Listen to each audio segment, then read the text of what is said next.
Scène politique ivoirienne en état de choc. Au moment même où Alassane Ouattara est investi sous les caméras, Laurent Gbagbo frappe, et frappe fort. Un communiqué brutal, publié en pleine cérémonie, dans lequel il exige que la CPI rouvre l'enquête sur les événements de 2004. Pour lui, la vérité a été enterrée. Pour d'autres, c'est un coup politique calculé, une attaque frontale destinée à fissurer la légitimité du pouvoir et à renverser l'équilibre en pleine discussion sur un 4e mandat. Une bombe politique qui éclate au pire moment et qui pourrait déclencher une tempête nationale.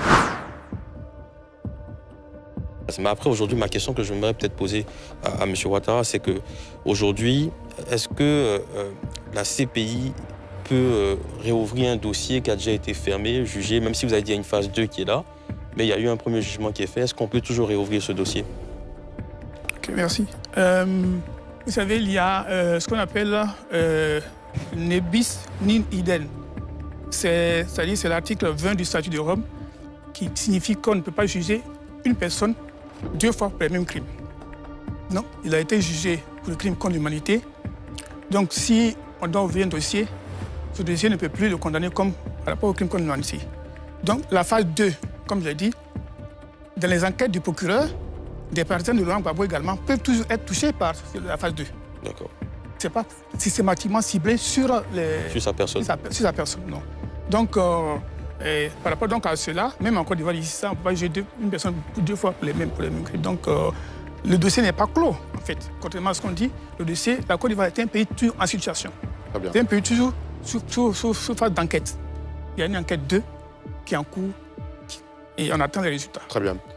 Josias Sassemon. Oui, lorsque ce matin nous avons vu ce communiqué, pour la majorité, c'était un peu l'étonnement. Parce qu'aujourd'hui, on s'attendait tous, où on se concentrait sur l'investiture. Donc voir le communiqué, ça sonnait vraiment intéressant. On se posait la question de savoir quel était l'intérêt derrière. Et là, on peut avoir une panoplie d'analyses. Mais j'ai une question à poser à notre invité, M. Ouattara, s'il me permet, bien évidemment. J'aimerais vous demander, vu que beaucoup de personnes se le disent actuellement, est-ce que si la CPI rouvre le dossier, est-ce qu'il y a possibilité, s'il faut arrêter par exemple le président de la République, de l'arrêter? Est-ce que la CPI est capable d'arrêter un président en fonction? C'est surtout ça la question. C'est une très bonne question. Je crois qu'il y a beaucoup d'expériences. On prend le cas de M. Béchir, Oumar Béchir, qui était un président en exercice, du Soudan qui était en exercice, pour lequel on avait mis un mandat d'arrêt. Vous avez vu ce qui s'est passé. La CPI n'a pas de police, n'a pas de force pour pouvoir arrêter les présumés auteurs. La CPI se base sur la coopération. C'est le chapitre 9 du statut de Rome, la CPI. Donc l'article 86 dit clairement qu'il y a une obligation de coopérer des États partis, et même au-delà des États partis. Donc c'est pour dire que l'avantage, la CPI, c'est une norme supra.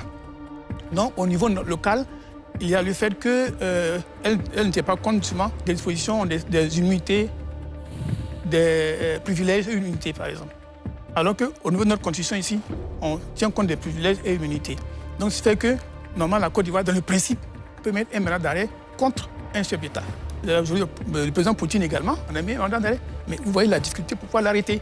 Il faut qu'il y ait un État parti, dans le cadre de la coopération, dans le cadre de l'article 86 du statut, accepte de l'arrêter sur son territoire lorsqu'il y est. D'où la question que je m'en vais poser justement, parce qu'on était tous attentifs. On pensait qu'effectivement le président Poutine, après la guerre en Ukraine, serait inquiété. Et pourtant, il s'est déplacé dernièrement. Il a même été reçu par le président Donald Trump. Ils se sont rencontrés en tout cas quelque part dans le monde. Et puis, il y a aussi les sanctions de Donald Trump contre la Cour pénale internationale et même contre son procureur, Karim Khan. Et ça nous amène à nous demander aujourd'hui si la CPI finalement n'est pas dépassée. Si une décision de la CPI peut encore être applicable en 2025 et surtout dans ce contexte de mondialisation très prononcé. Alassane, je voulais juste rajouter, est-ce que même finalement la CPI n'inquiéterait pas seulement les pays africains finalement? Pour le cas américain, les États-Unis ne sont ni signataires ni ratificateurs. Très bien. Donc ils ne sont pas concernés par la CPI. La CPI dit ce qu'elle veut, elle fait ce qu'elle veut, les Américains n'ont rien à voir. Donc, mais ils ont quand même sanctionné la CPI, justement. Donc cette question de la fiabilité, de la crédibilité de la CPI en 2025 aujourd'hui. Enfin, ils n'ont pas sanctionné la CPI, ils ont sanctionné des personnels de la CPI. La CPI, c'est une juridiction qui est basée à La Haye. Ça comprend les États partis. Comme il a dit tout à l'heure, les États-Unis ne sont pas États partis. Sous Clinton avait signé le statut de Rome, mais il n'avait pas ratifié le statut. Et quand Bush père est venu, il a désigné le statut de cette convention-là.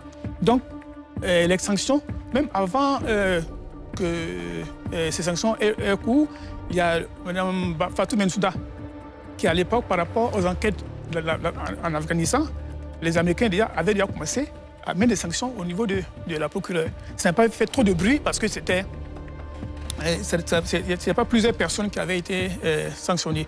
Sinon, ce n'est pas la CPI qui est sanctionnée en tant que telle, mais ce sont des auteurs de la CPI, du personnel de la CPI. Donc, les États-Unis n'étant pas État parti, ne peuvent pas sanctionner la CPI en tant que juridiction. Très bien. Arthur Kamena-Yoboué.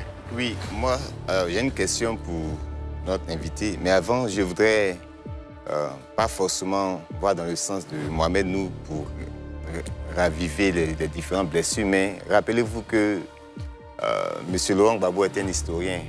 Et il a démontré dans la lettre. Et surtout, moi, je mets ça en relation avec les dernières révélations venues de la gauche. Parce que quand on écoute les dernières révélations et les commentaires qui fusent, ça donne l'impression qu'il aurait une main noire de Laurent Gbagbo comme étant le père de la rébellion. Donc moi, en mettant ces événements en évidence, je me rends compte que c'est une forme pour lui de se laver politiquement, de présenter son héritage, de présenter sa démarche depuis son accession au pouvoir jusqu'à ce jour. D'autant plus qu'il est inscrit dans une démarche de non au quatrième mandat. On s'attendait à ce qu'il donne un message de non au quatrième mandat et il a débouté tout le monde en présentant, en retraçant son parcours. Donc pour moi, c'est d'abord, c'est pour lui un positionnement stratégique en vue de se laver politiquement pour dire je ne suis pas responsable de la rébellion.